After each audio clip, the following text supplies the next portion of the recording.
after one of these, I guarantee. Yeah, it seems like it's been forever. Yeah, so this has been like a weird year because obviously this was the COVID year, Yep. and a lot of the big movies were moved not even to 21, they were moved to 22 Right. even. Yeah, so the pickings were kind of slim this year. Yes. I mean, there there was some good ones, but even those good ones I didn't like. Okay. Because Yeah. it was like COVID was depressing enough, Right. but then they come out with these movies that are also depressing. Sure. Yeah, I have one of those on my list actually, and I have probably you might call it a cheat on my list also, but we'll have to see. But yeah, all the stuff that was nominated for the awards was super depressing. Yeah, but Yeah. the cheat you're talking about even is not really a cheat. Yeah. Okay. Well, good. Maybe it'll Okay, be on your list as well. yeah, it So, is on my list.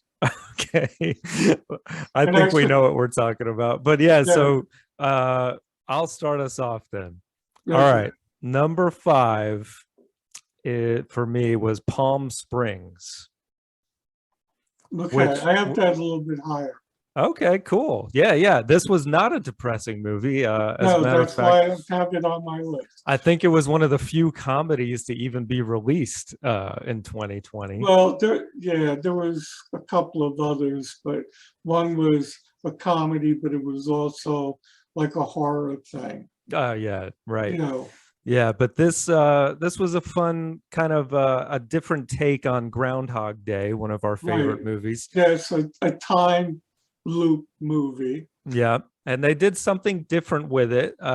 Even though I mean, you could definitely tell that's the movie that inspired this one. But Andy Samberg and Kristen Milioti, I think is her name. That's the difference, is that she's in on it as well, and they as a not really a couple going into the movie, but these people that just meet at this wedding, they Right. are doing this time loop together and having as much fun with it as they can. But then, of course, things go wrong. I also love J.K. Simmons in Yeah, any movie. he's like been in so many movies lately. It's He's in like every movie, every unbelievable. commercial. He's everywhere. I But know. I love him when he's in anything, and when he plays, this like a kind of a bad character, it's fun. Which you know, Yeah, but he really wasn't a bad character. right? Yeah, he He had was good he was advice. just pissed, and for good reasons he was pissed. Yeah, I love that But he's just without any explanation, like chasing him with a bow and arrow. It's so great.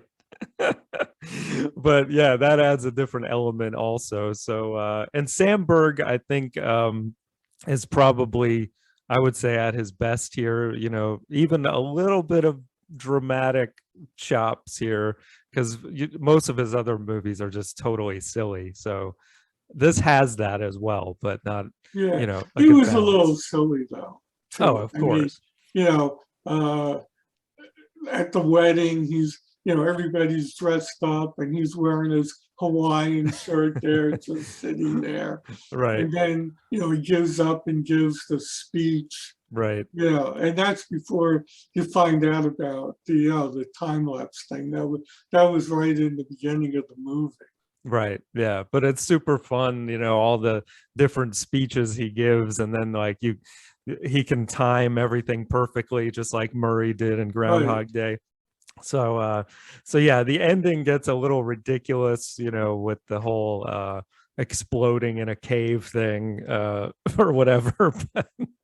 I know, Yeah. but poor JK is Yeah. you Right. know, Exactly. Yeah. Not he to give it away, he but was yeah. told about it though. Right. Exactly. I So guess he didn't think it was a good idea. yeah. Right. So yeah, that's cool. You have this higher on your list. So what's your number 5? My number 5 is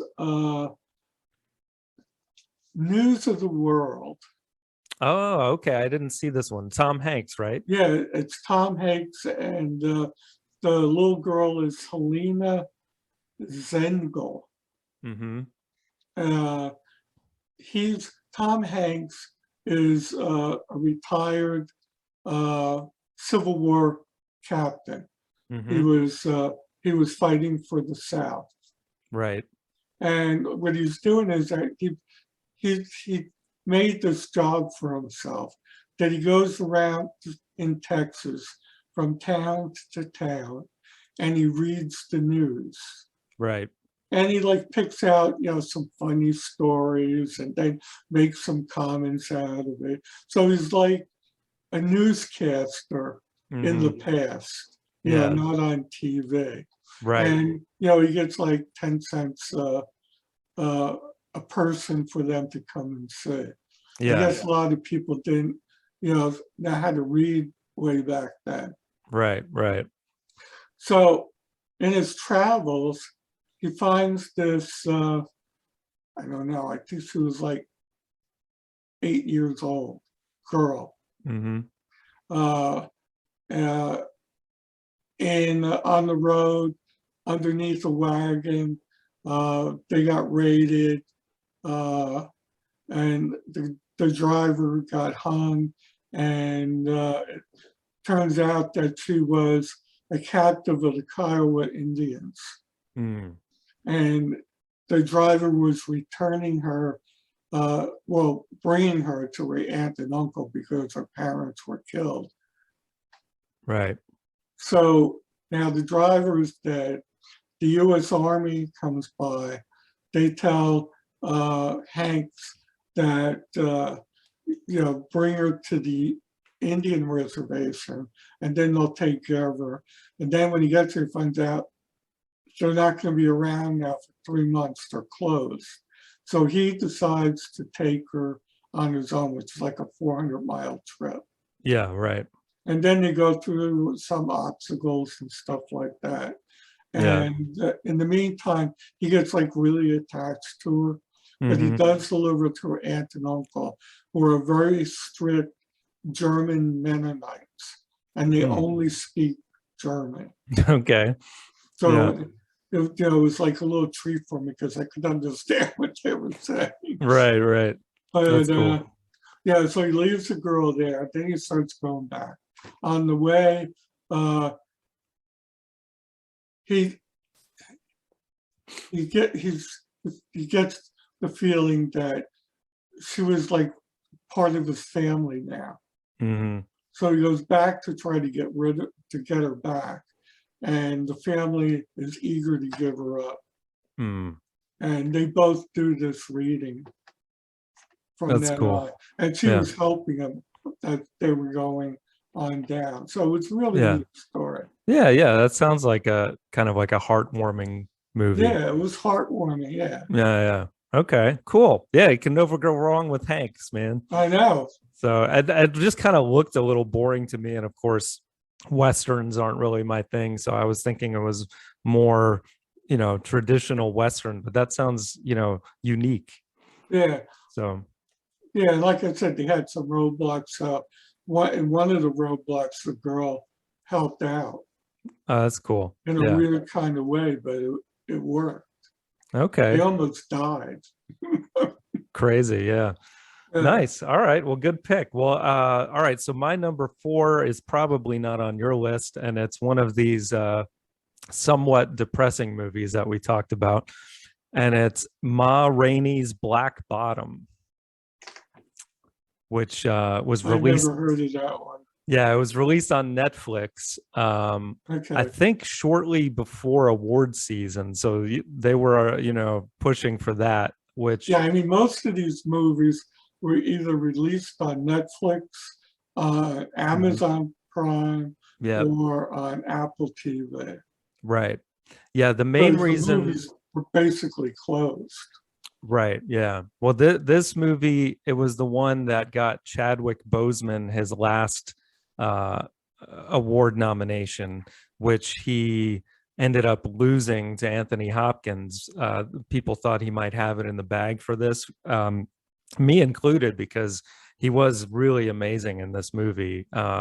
It's a play that was adapted to a movie written by August Wilson, the one who wrote Fences, the Denzel Washington movie. Oh yeah, I remember that. So this one is similar in the fact that it takes place in one setting basically, and it's about these jazz musicians back in the time of Ma Rainey, who is, you know, a real person.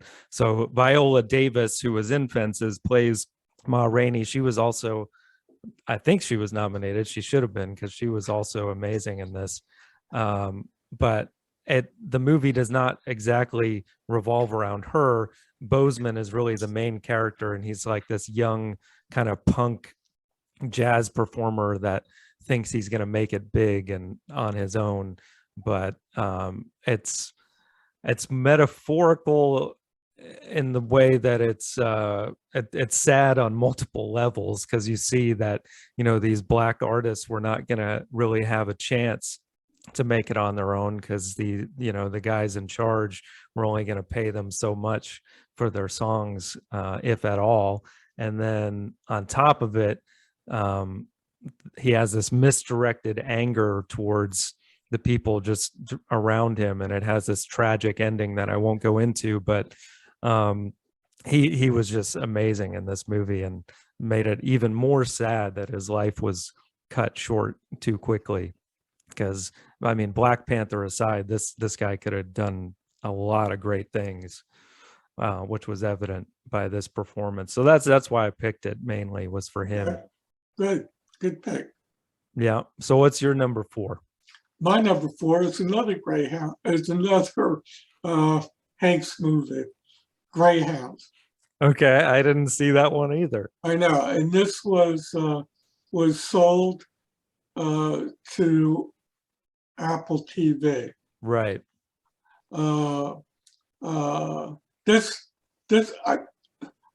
was good. It was based on the book The Good Shepherd by C.S. Forrester. Mm-hmm. And he writes a lot of these Navy war movies. Mm-hmm. It takes place during World War II. Right.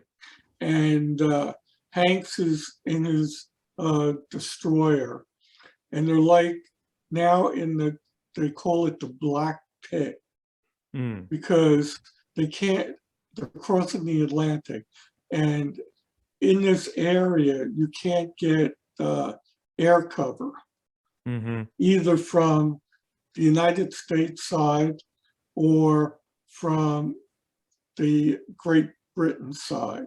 Right. So they're in the middle where it's too far for the planes to get to. Yeah. So they've gotten the convoy, now they're in the Black Pit, and now they hear German chatter, on the lines. So they know that there's U-boat in the area. And it turns out it's a wolf pack with 6 U-boats. Yeah.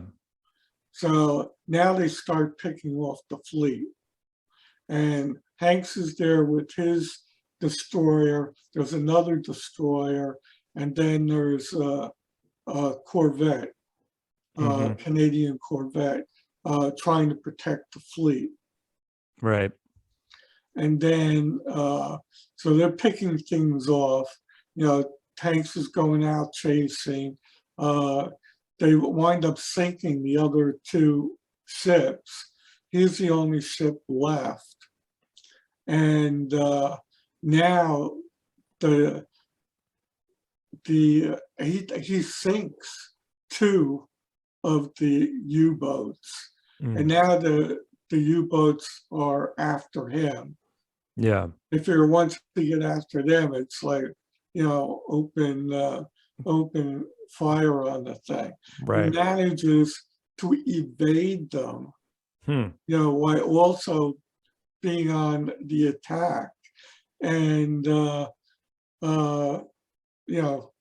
they finally make it out of the Black Pit. They get the air cover. The remaining subs, which I think only 3 were left. Yeah. They leave. The destroyers from the European side come and relieve him, and he just goes to England to get repairs. But it was Yeah. an amazing story, you know, Yeah. with the maneuvering and all that other stuff. And It the was like action was really done great. really well. Yeah, I was like spellbound when I saw this. Wow. Okay. Yeah, it You was don't like use really that word amazing. very often, so Yeah. that's cool, man. All right. Well, I might have to add that one to my watch list then. Um, cool. All right. So my number 3, we're getting into the age of like every year I have one of these on my list, a Pixar movie.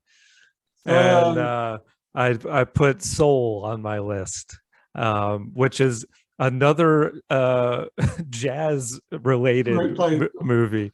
yeah, I figured you were going to have this because when I saw the Yeah, thing, number one, it was yeah, animated, so I wasn't going to watch it. yeah. If it wasn't animated, I would have been tempted.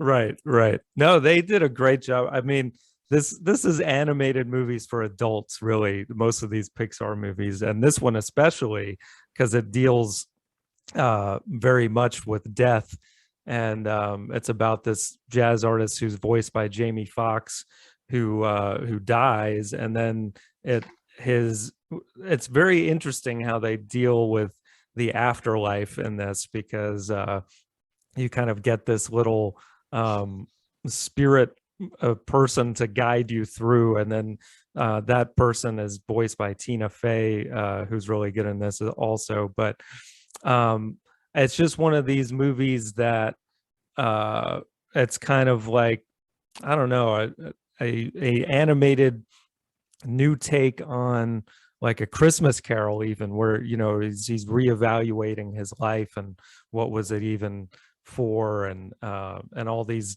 different themes that are very big, life and death type stuff.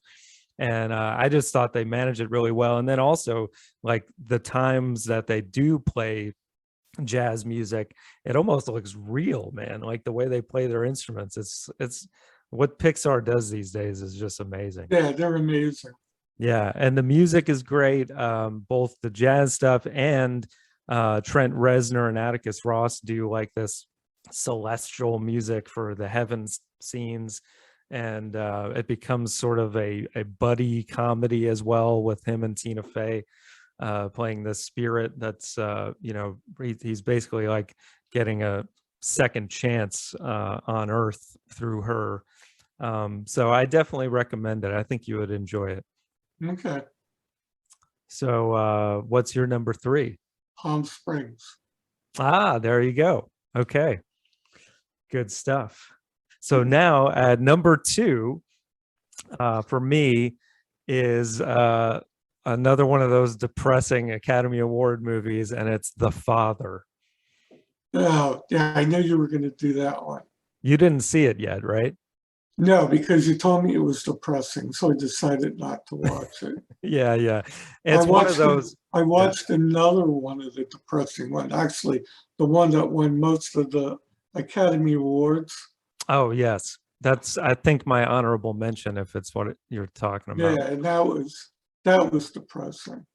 Yeah, Yeah, for I sure. But mean, the great acting, sure. but Yeah. depressing.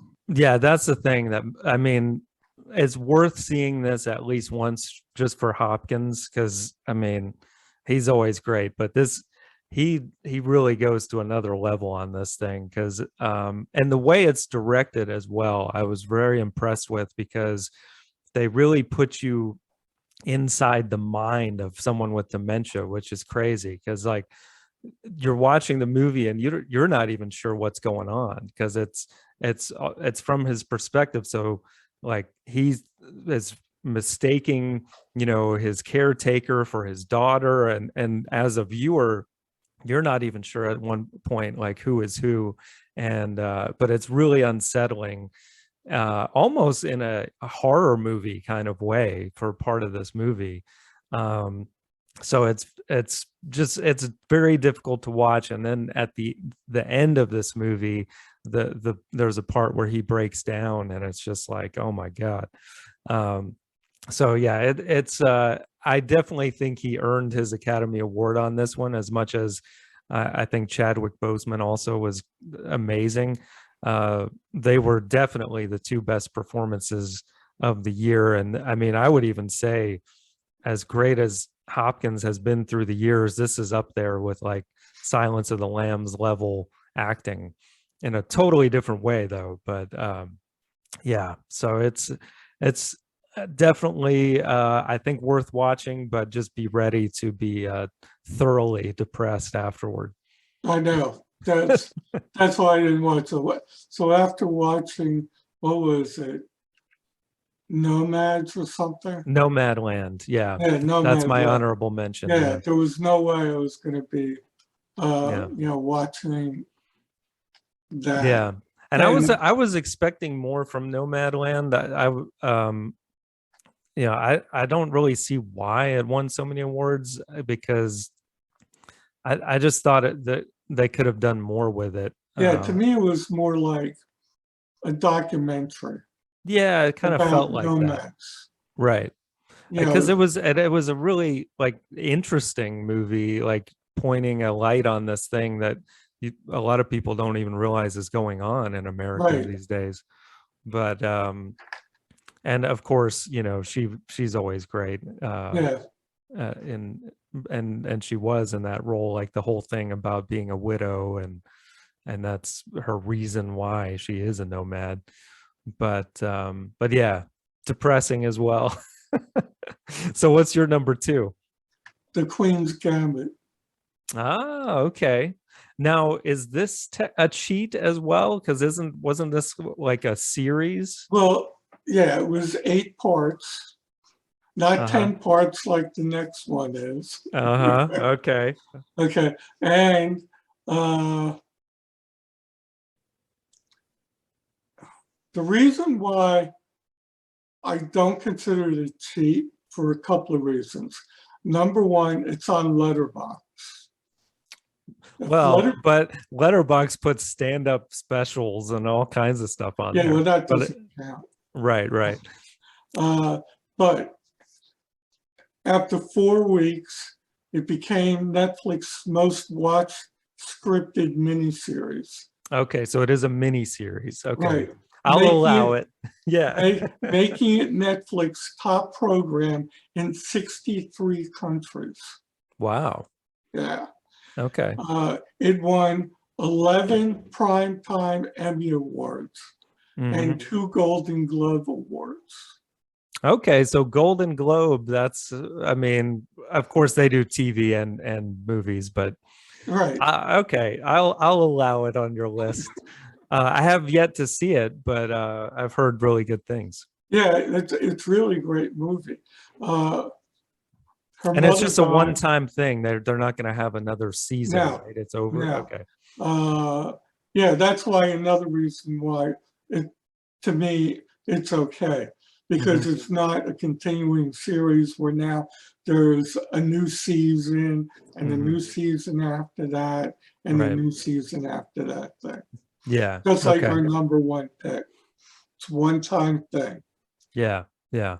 But so it's all about is it chess? Am I correct? Or Yes, the yeah, okay. Queen's Gambit, which Mhm. is an initial opening in chess. Mm-hmm. Uh, it was written by Walter Tevis, Hmm. who uh, by the same title, and Yeah. it takes place in the 1950s. Yeah. Uh, the star of the movie is Anna Tyler-Joy. Great actress. Yeah. Yeah, and she was a great actress in it. So she plays Elizabeth Hammond, Hmm. and she gets put in an orphanage because her mother dies. And uh, I believe she's like about 8 years old in the movie also. And what they do in the orphanage is that they give the kids tranquilizers to keep them subdued, Of course. basically. Okay. And this leads to her drug addiction. I see. But while she's there, and a lot for she was fighting getting the tranquilizers in the beginning. And she befriends this janitor who lives in the basement, and he taught her the game of chess.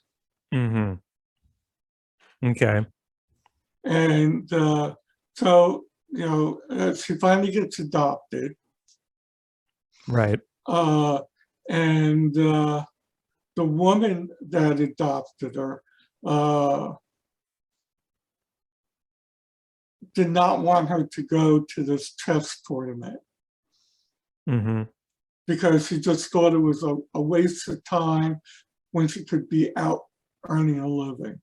Right. So she goes to the chess tournament anyway.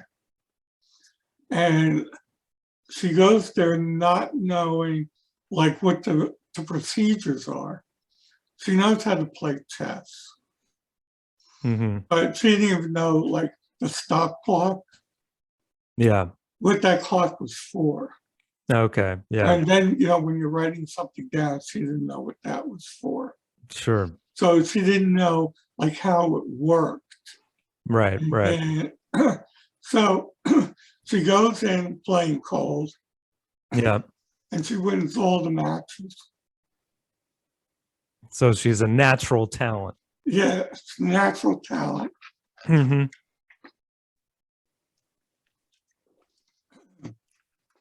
Because she also has this visual aspect that she can actually see the moves before they even happen.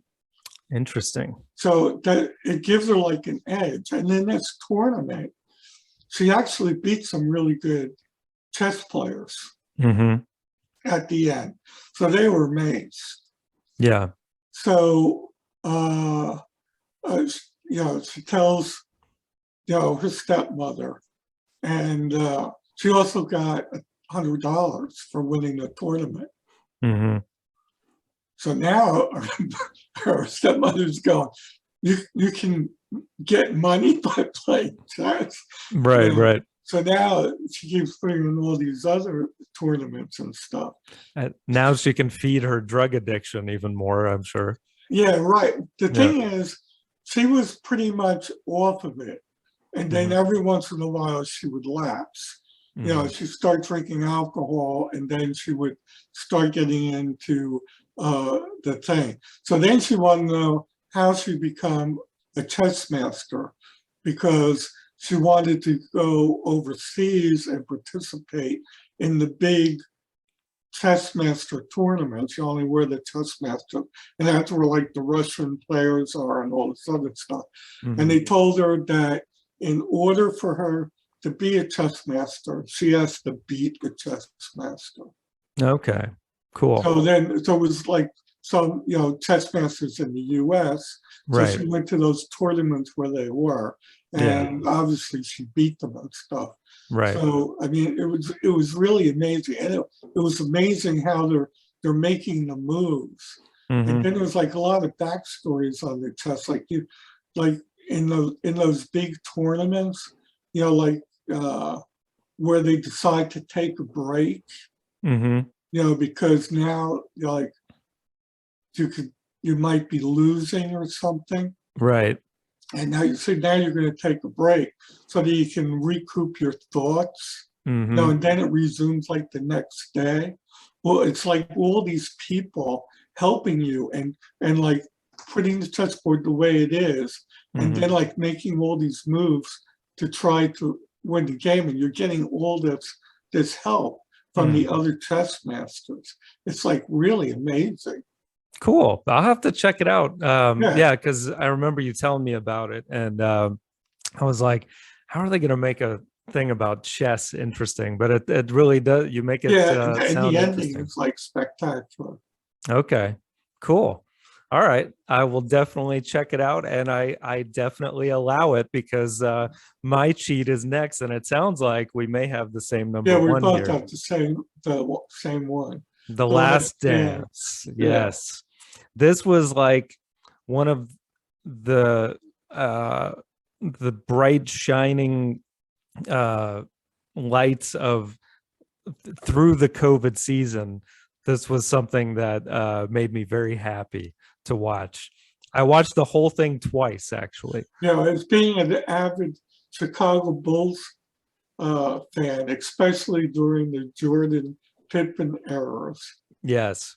Yeah. I mean, nostalgia aside, this was just so well done. I mean, it's really kind of a one-sided story of Michael Jordan and his greatness, Right. but it was great to have, all these other guys interviewed as well, from Magic Johnson to Scottie Pippen, the whole Bulls team, but also some of their adversaries like Isaiah Thomas, who to this day they're still pretty pissed off at each other for Right. the whole Pistons thing, and Larry Bird. I mean, you name it. And it goes through all of the big challenges leading up to eventually the whole six-peat, something Yeah. that's never been done. And it just proves why Jordan was, and I think always will be, the best. Right. And he had that lapse in between where, he decided to play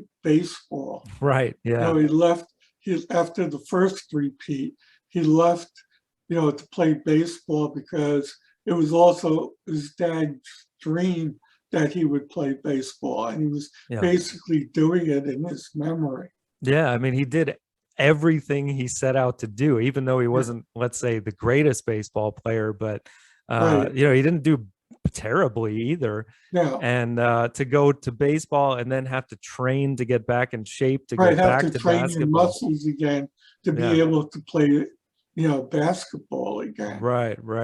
Yeah. So much drama too, like with his father being murdered, like that whole thing, and then him winning, and then like that time that he won the championship and he was just like on the ground sobbing afterwards. It was like, my God.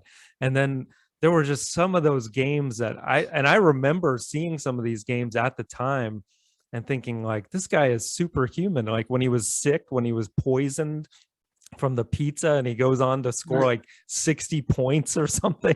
It's like unbelievable how good this guy was. Yeah. And I'm playing against some of the best people. It's not like it was a time when the league wasn't great. I mean, he was up against Reggie Miller and Karl Malone, and I mean the whole season where they created the dream team. I mean, that for the US Olympics, that was like almost like that, omni play basketball team I Right. created that was just totally the best players ever. Yeah. Well, he had this mindset Yeah. that, like whoever was going to be covering him and stuff, he'd be going, "Oh, you think you're better than that?" Yeah. Yeah. Even to the point where he created stories that didn't exist just to Yeah. make himself angry, Yeah. And so he'd play better. Yeah. Because he had to be better than the person that was playing against him. Yeah, that's really, I think, what I enjoyed the most about it was like, uh after watching it, man, like I was super inspired by his work ethic and uh just that thing where he just from himself created this energy every day to Right. be And better. he wasn't like a standalone player. I mean, Mhm. he helped the other players too. Yeah, he learned to not only become the greatest, point scorer. He eventually did become a team player, and yeah, throughout multiple, Paxson was gone actually after the first time they won, so then he had to transfer that mentorship onto Steve Kerr, who took Right. on that role later, and that was really cool too. And then of course Rodman, that was a whole other thing. Yeah. But Right. Rodman was, the wacko. yeah, Yeah. going to Vegas and like Yeah. Like partying all he night and didn't, then Rich going back to Robin, play. Yeah. he didn't feel like playing today. He went. Yeah, to the point where Jordan had to go get him from the hotel room in Vegas. Like, that's so ridiculous, man. But he was like an amazing athlete as well. Yeah. Oh To do yeah. what he did. Yeah. I was speaking about people on drugs and stuff. Yeah. I mean, yeah, I think probably I'm not sure which Bulls team out of the two three-peats was better, but uh, I think that the 90s Chicago Bulls are probably the best basketball team of all time, which is saying something because I mean, Lakers, Celtics through the years have had some amazing dynasties as well, but yeah, you gotta give it up for these guys, man. And this was just so good. I could probably watch it for a third time, a three-peat of The Last Dance. So yeah, undisputed number one. So that's cool. So the Queen's Gambit, I looked it up, has a 4.3, and The Father only has a 4.2. So you get the 2 spot, and then The Father will be at 3. I guess we'll have to put Palm Springs at 4 since we both have it, and that's your 3. And then my 3 was what was Jazz, my wasn't it? Soul, yeah. Oh, jazz, right. Yeah. Same thing, basically. So okay, that's a really good list, man. 2020 turned out not to be too bad after all. Yeah. Of course, we got documentary and miniseries on here, but But you know whatever. how I look at it?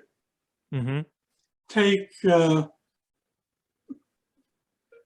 the Marvel series in perspective. Yeah. Okay. This was a whole series of movies that were related to the previous one. So it was like Mm-hmm. watching a whole lot of episodes of Sure. the same thing. Yeah, that makes sense. I mean, Right? even, you could do that like your Lord of the Rings 24-hour extravaganza as well, like watching all of them in sequence. Yeah, right. So, Because that was the same thing. It yeah. was, it was 3 movies Mm-hmm. a year apart, Right. but it was a series. Yeah, totally. So Yeah. what's your honorable mention? Oh, my honorable mention, I had to give it to, I watched it again recently. Wonder Woman 1984. Oh, It okay. wasn't really a bad movie. Yeah. There was like a lot of lessons in that. Mm-hmm. Uh, there was greed. I mean, the main theme was about greed and what the consequences of greed was. Okay. Interesting.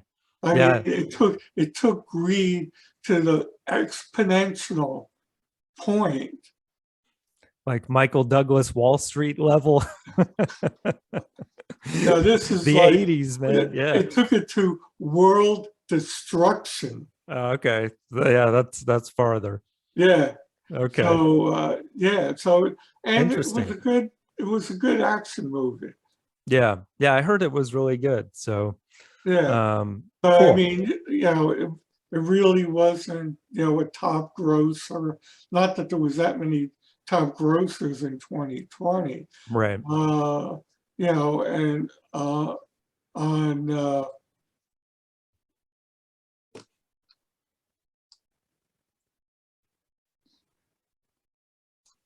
On Letterbox, is that what you're yeah, gonna say?